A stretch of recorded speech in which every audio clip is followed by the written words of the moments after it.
it's really no more artistry left in that type of showmanship lane, you know. A lot of the R&B people have to go introverted or look like they're emo to this is what we have to do. Like, but I feel like there's a scarcity of confident males that can sing. At the dawning of popular music, what was then known as rhythm and blues dominated the airwaves, a sound of revolution in both its lyrics, musicality, and ability to transcend racial boundaries. R&B quickly rose to popularity in the 40s. Over time, the genre progressed from the Motown sound of the 70s to the flashiness of the 90s and slow-burning sensitivity of the early 2000s. Not to mention that in the 80s, Michael Jackson merged the sounds of pop and R&B in a way that made them barely distinguishable from the other. Nowadays, rappers sing and singers rap. But when you start to take a closer look at modern R&B, you can notice an alarming trend. While women like SZA, Doja Cat, and Summer Walker, to Georgia Smith and Kehlani are so highly respected to the point that they're practically worshipped, the same can't be said for their male peers. And now, we're reaching a point where there is an entire generation of male R&B singers who haven't been able to reach the same level of fame and respect as someone like Usher, who is still labeled the king of R&B. Hey man, you call me that, I'll definitely carry it. I'm gonna tilt my crown knowing that I'm standing on the shoulders of all of the icons of our time. It is Michael that I stand on the shoulders of. You wanna give me that crown? You tell me who gonna do it better. I'm carrying them. So if anything, you wanna give me a crown, I'm the last of my kind. I've been working to the point where I do own that, and I do deserve that. And I ain't gonna ask for it no more. You gonna give it. Although he once seemed like a worthy replacement, Chris Brown's fan base has been divided ever since the Rihanna incident. Complete with slick dance moves and vocals that were made for major radio, Breezy was cut from the same cloth as Michael Jackson. But as the shape of R&B changed, Chris has struggled to adapt, and now he's lashing out. When's the last time you heard a slow song on the radio? Saying R&B is dead. Respectfully, shut the f up. People nowadays want fast food instead of a real meal. Willing to point the finger at everyone but himself, the changing sound for R&B has led to a lot of frustration for an artist who always immediately went platinum. And when his 11th studio album Breezy reached an all-career low of number 4 on the charts, selling 72K first week, it was DJ Academics that really put things into perspective about the state of Chris's career. Chris Brown should have been the weekend before the weekend. And I get it. I know you got blackballed a little bit because of whatever Rihanna, but god damn it. Chris Brown, we don't want to hear you over ATL Jacob, Metro Boomin. Those are songs for the moment. You're a icon. We want you to just give us classics we could dance to forever. And when I hear you on a song with ESTG, there's nobody in their mind that will play that song a year from now. That's what I'm trying to tell us. Brother, you're the guy, but you got to embrace what you are. Make lifetime music.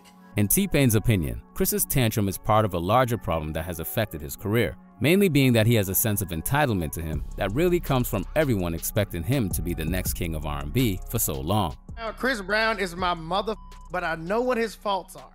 Alright, so I want to talk to you about Atlas VPN. For those who aren't familiar with a VPN or virtual private network, these handy tools work by disguising your IP address, using a server in a different country, thus hiding your true location. VPNs let you change your IP address to one of 84 countries and all 50 US states, meaning all I have to do is change my location to the UK and I can finally settle down to get my Power and Rick and Morty fix on Netflix UK without needing to subscribe to Hulu or Starz. By the way, this trick works with all major streaming services. And that's not all Atlas VPN provides. They encrypt your data too, keeping your information private and you safe. They also support P2P file sharing, a feature not many VPNs have. Better yet, you can use Atlas VPN on any platform to protect all your devices all at the same time, so you can keep your entire family protected. A bodyguard and best friend rolled into one. Atlas VPN is the only way to maximize the internet. So what are you waiting for? Click the link in the description to get Atlas VPN's The Big Deal for only $1.83 per month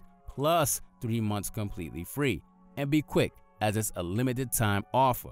It's risk-free, plus they offer a 30-day money-back guarantee. That said, let's get back to the video. The princess complex is when you not only get what you want, but you get the accolades of a pretty person for doing absolutely nothing and just being pretty. The second that the first real mother comes to you and say, hey, you ain't that pretty, it's over. So now it's like, y'all must have done something wrong, because I've done the same thing that I've done every time that it's gone great. So now y'all must have done something wrong, because it ain't me. I'm Chris Brown. At the tail end of last year, his scheduled performances at the AMAs was cut last minute due to advertiser concerns about his past. And even though they claimed it was nothing personal, in true Chris form, he took it to heart. Seems like y'all only invested in negative stories about me. Chris gets in trouble, the whole world is on it. I'm back on my gangster. It's bracking at all times. While Breezy arguably ruined his own career, another talented artist who failed through his own personal misadventures is Tory Lanez, a versatile artist who could easily leap between R&B and hip-hop. Tory's Chixtape series and other projects like Playboy marked him out as the leading light for those who wanted to hear R&B in its traditional form. For a while, it really felt like Tory was giving fans the R&B they craved. But after everything that happened with the Megan Thee Stallion shooting case, audiences' love for Lanez immediately disappeared, and now he's facing major prison time. But even if it isn't due to a personal failing like with Chris or Tory, there's been another reoccurring trend of talented up-and-coming R&B artists failing to live up to their potential. Emerging from the same creative fertile scene that gave us Odd Future's Tyler the Creator, Earl Sweatshirt, and the internet, Frank's entire career has been an exercise in subverting everything that you need to do to become a superstar in normal terms. Defined as an album artist who creates incredible conceptual suites for audiences to delve into time and time again, Frank's records may have topped the charts, but he's never so much as guested on a feature that's entered the top 10. A man who values his art and privacy over courting the mega stardom that those who came before him enjoyed, Frank hasn't even unveiled an album since 2016's Blonde. More of an elusive creative force like Prince than he ever was a disciple of Michael Jackson, Frank creates in a vacuum that's far removed from R&B stardom. Besides, the major label machine would never ever get behind him, ever since he famously finessed Def Jam and Universal out of $20 million. He had a deal and he didn't put out an album in 4 years. And with his deal, he literally figured out how to get $20 million from Lucien Grange, drop his deal, figure out how to make the funds apply to a whole nother album, give him a book album, get out his deal all in one round. Do you know how embarrassed the record industry was? Where Frank has chosen to play by his own rules, there are other artists who intended to play the game, only for it to leave them in the dust. Take Bryson Tiller, for example. A man who once had potential to alter the entire genre's DNA with trap soul, Bryson later admitted that he was depressed while making its follow-up, True to Self, and fully admitted to his fans that he lost his confidence. Meanwhile, the man who once controversially said that no one was checking for Bryson anymore, YK Osiris, let his image get ruined through social media antics, which damaged his credibility. Carrying an inflated ego, which had him labeling himself as the king of R&B, even as his debut album, The Golden Child, topped out at number 90 on the billboards, YK's proximity to some of the biggest rappers in the game left him looking like a clown, with the likes of Lil Baby, Yachty, and Drizzy openly mocking him online. You owe me 60 bands, and you have to perform the song right now in the crib. What are we talking about? I'm giving you an out. I'm not Baby, I'm not Boosie. You owe me 60 bands? I'm playing the song right now. You ready? You don't owe me no money. I need a full performance though.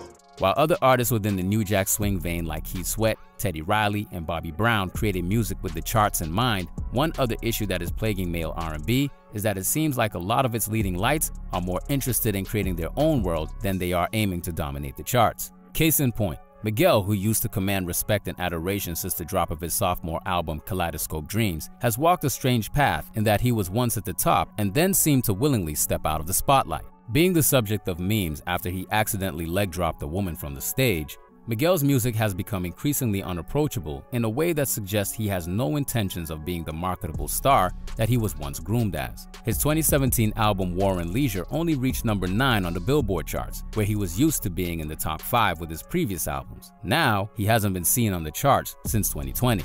By refusing to make commercial music, a divide was created between what he wanted to make and what his fans wanted to hear, which left him unable to recapture the buzz he first had. In recent years, this has been an issue for many prominent R&B artists. From Ty Dolla $ign to Black, Drum, and others, the music that they wish to make versus what's capable of driving sales are two totally different things. The Weeknd, whose signature sound was pursued by Drake for OVO, has also been deviating from the revolutionary sound that he originally created in 2015. Wildly imitated but never replicated, it seemed like his moody and melancholy take on the SoundCloud have set the tone for modern R&B, but instead, The Weeknd set his sights on something bigger, conquering pop, because, you guessed it, he had no intention of giving fans exactly what they expected.